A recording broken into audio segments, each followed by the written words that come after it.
안녕하세요. 오늘의 사연 시작하겠습니다. 제가 아내와 결혼 후에 살림 차릴 돈으로 우리 가게를 먼저 차렸습니다. 사실 가게 오픈하고 초반에는 잘못된 선택을 했나 싶을 정도로 방황을 많이 했습니다. 장사가 많이 안 되었거든요. 아내는 정말 아름다웠습니다. 하얀색 주방 유니폼이 그렇게 잘 어울리는 사람은 세상 어디에도 또 없을 것 같네요. 아내를 처음 만났을 때 저는 주방에서 짬이 좀 되는 고참 직원이었고, 아내는 열정만으로 요리를 시작한 겁없는 신입이었습니다. 사실 아내한테 첫눈에 반하다시피 했는데 제가 너무 서툴었는지 좋아한다는 표현보다는 주방에서 갈구고 싸우면서 제 마음을 표현했어요. 저희가 결혼할 때 후배들 말에 의하면 아내가 제 욕을 그렇게나 많이 했었다고 합니다. 둘이 결혼할 줄은 상상도 못했다며 경악을 금치 못할 정도로 아내를 못살게 굴던 저였으니까요. 아무튼 가게 오픈 준비할 때부터 정말 많이 힘들었습니다. 자리 찾는 것부터가 어려운 일이었어요. 서울에서는 도무지 가게를 열지 못할 것 같아서 저희는 서울이 아닌 다른 곳에 가게를 차리게 되었습니다. 거기서도 한참 자리를 알아보다가 산기슭이 있는 자리를 계약하게 되었습니다. 다른 것보다 통유리창 너머로 보이는 자연경관이 너무 아름다웠거든요. 세상에 길고양이들도 오며 가며 다니고 가끔은 다람쥐도 왔다 가고 정말 좋았어요. 안 좋았던 건 그렇게 고양이나 다람쥐가 가게 근처에 나타날 만큼 장사가 엄청 안 되었기 때문입니다. 기본적으로는 레스토랑보다는 커피숍과 베이커리를 겸한 카페에 가까웠어요.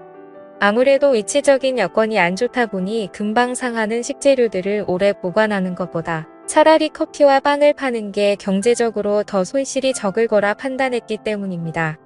다행히 제가 제빵 자격증도 있고 취미로 바리스타 자격증도 취득해 둔 게 있어서 메뉴를 바꾸는데 어려움은 없었습니다. 커피도 직접 콩을 볶는 게 아니라 그냥 아름답게 아는 사람 통해서 콩을 사다 썼기 때문에 어려울 건 없었어요. 그래도 손님이 없는 건 여전했고요. 오픈하고 초반에는 그냥 매일매일 적자였어요. 손님 그림자도 구경 못하는 날이 대다수였거든요. 그런데 제가 일하던 레스토랑의 그 유명 셰프님께서 제가 가게를 차렸다는 소식을 듣고 가게에 격려차 방문을 해주셨습니다. 아직도 개인적으로 너무 감사함을 느낄 정도로 신세를 졌다고 생각합니다. 그분이 자기 인터넷 페이지에 저희 가게를 소개해준 덕분에 그 사진을 보고 손님들이 하나 둘씩 가게를 찾아왔기 때문입니다. 저와 아내를 매료시킨 자연경관은 여타 다른 손님들에게도 똑같이 작용했나 봅니다. 그렇게 제 가게는 순식간에 입소문을 타게 되었고 그 뒤로부터는 손님도 붐비기 시작했어요. 자리 때문에 가게를 워낙 저렴하게 얻었기 때문에 빈 공간을 늘리는 게 아쉬워서 매일매일 빵 만드는데 도와주느라 지루한 아내를 위해서 점심과 저녁 메뉴를 추가해서 아내가 요리도 할 수 있는 여건을 만들어줬습니다. 집안 사고 가게를 차리기 잘했다는 생각이 들 정도로 엄청 바빴습니다. 하지만 그만큼 돈도 많이 벌었고요. 저는 아무래도 빵만 만들면 되다 보니까 아침에 웬만한 거 다 준비해두면 그 이후로는 사람 하나 쓰는 게 편해서 사람을 쓰기 시작했어요. 아내는 점심 저녁 음식을 만들어야 하는 이 가게에 매몰될 수밖에 없었고요. 그렇습니다. 잠시나마 성공에 심취해서 제가 거만해졌던 거예요. 일에 시달리는 아내를 지켜보지 못했습니다.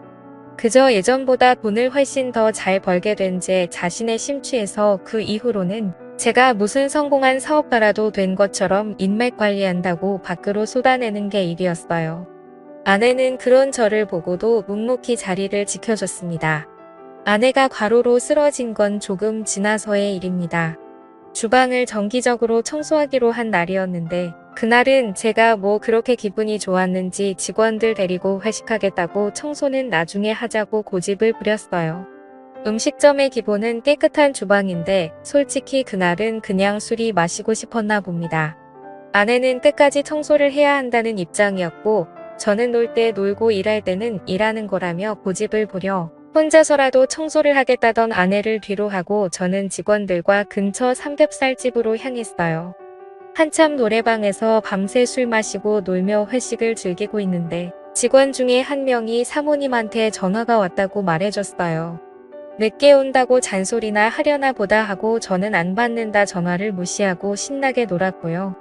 새벽 한참 때가 돼서 얼큰한 몸을 이끌고 집에 돌아왔는데 청소 끝내고 돌아와 있어야 할 아내가 집에 없더라고요. 제가 고집부린 걸로 삐져서 친정에라도 갔는가 보다 하고 올라오는 술 기운을 이기지 못해 저는 그냥 잠에 들었습니다. 아내가 잘못된 걸 알게 된 건 그 다음 날 술이 덜 깬 상태로 다급한 직원의 전화를 받고 나서였어요. 청소에도 혼자서 주방일에 시달리던 아내가 혼자서 주방을 청소하다가 과로로 쓰러진 겁니다. 과로로 인한 급성 뇌경색이었고 이미 아내를 발견했을 때는 손 쓸 방도가 없었어요. 그렇게 아내를 떠나보냈습니다. 그때가 돼서 반성을 해봐야 이미 늦은 뒤였어요. 저 때문에 아내가 그렇게 되었다는 생각에 가게도 내팽개쳐두고 혼자서 방황을 많이 했습니다. 아내를 떠나보내는 그날의 친정에서 장인 장모님이며 처제까지 와서는 제 멱살을 주고 흔드는데 아무 말도 하지 못하고 눈물밖에 보일 수가 없었습니다. 그렇게 반년 정도를 가게 문도 열지 않고 방황을 했습니다. 아내를 잃은 슬픔과 그 책임이 저에게 있다는 사실에 정말 힘겨웠어요. 하지만 이렇게 사는 내 모습을 본다면 아내가 과연 좋아할까 하는 생각이 들었습니다. 그리고 아내와 제가 함께 이룬 꿈이었던 저의 가게를 끝까지 지켜내는 게 제가 해야 할 일이라는 생각이 들었습니다. 그리고 다시 가게를 열었어요. 반년이라는 공백은 굉장히 길었습니다. 오랫동안 호흡을 맞춰온 직원들은 이미 새로운 일터를 찾아 저를 떠난 뒤였고 저 혼자서 가게를 꾸려 나가야 했습니다. 어려운 건 없었어요.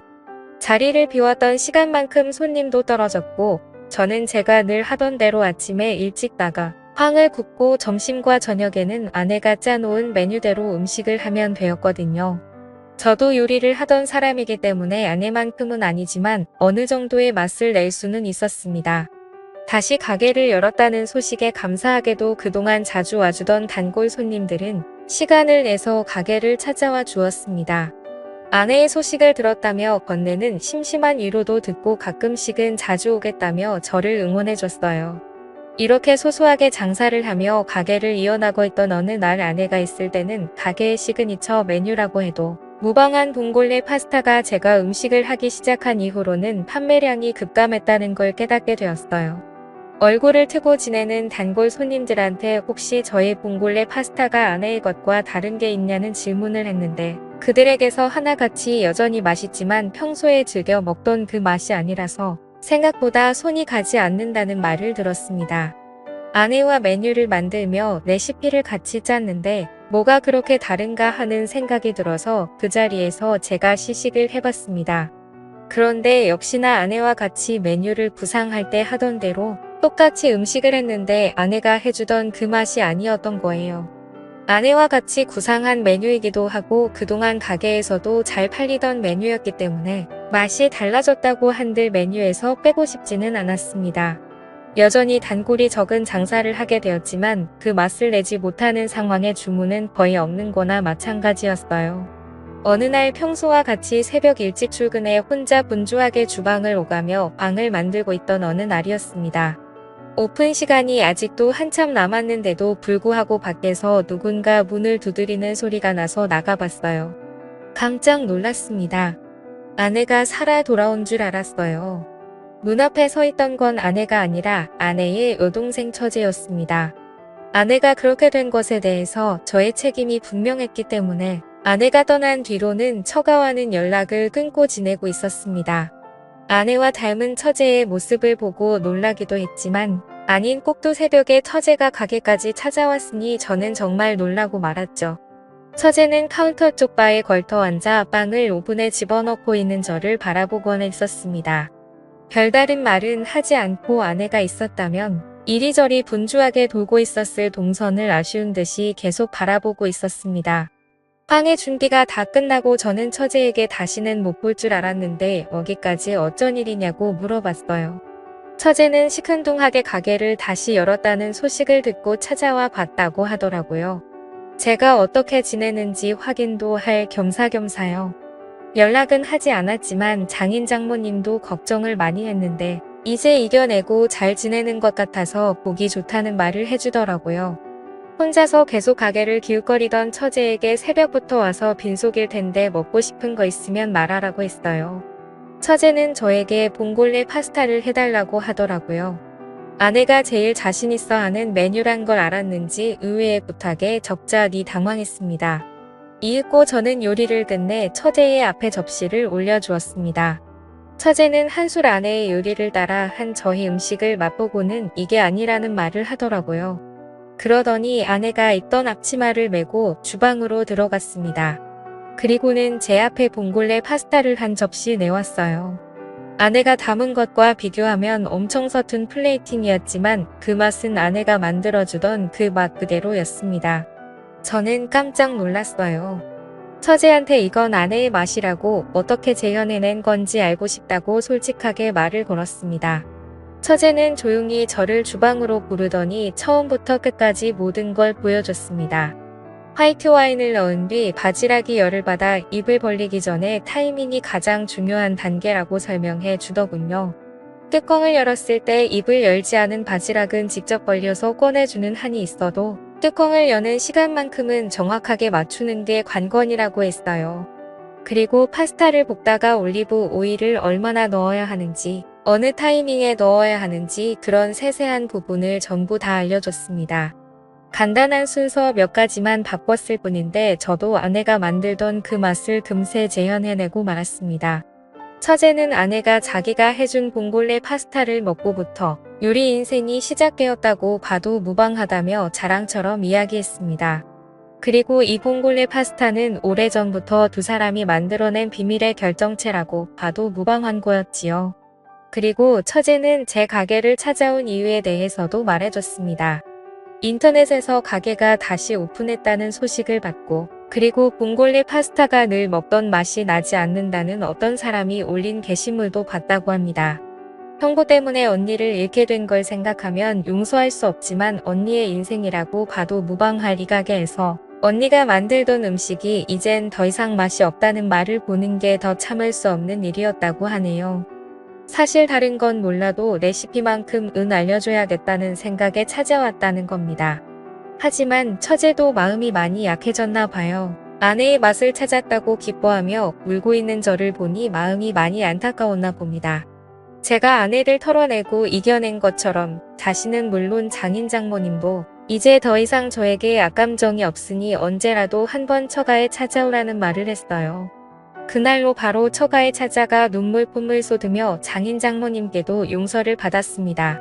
다시 찾아오는 단골 손님들에게는 다시 봉골레 파스타를 자신있게 권해줬고 아내가 남겨놓은 메뉴와 함께 가게는 점차 손님 수가 늘어나기 시작하더니 그때만큼은 아니지만 요즘은 정신없이 바쁜 생활을 하고 있어요.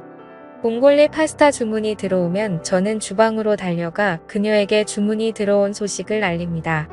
아내가 만들던 것과 똑같은 파스타를 만들어주는 그녀는 다른 사람이 아니고 바로 아내의 동생 처제입니다. 처가에서 극적인 화해를 한 이후 장사가 바빠지면서 처제에게 주방 일을 도와줄 수 있냐 부탁을 했고 지금은 아내의 빈자리에 아내 대신 처제가 들어와서 저를 도와주고 있습니다. 다시 찾은 아내의 맛과 다시 채운 아내의 빈자리를 이제 두 번 다시 놓치지 않을 겁니다. 아내가 사랑했던 이 레스토랑과 저와 아내의 가족들 모두가 앞으로 영원히 행복했으면 좋겠네요. 제 사연을 들어주셔서 감사합니다. 또 찾아주셔서 감사합니다. 매일 새롭고 흥미로운 사연으로 찾아뵙겠습니다. 구독과 좋아요 잊지 마시고 다음 사연으로 다시 찾아뵙겠습니다. 감사합니다.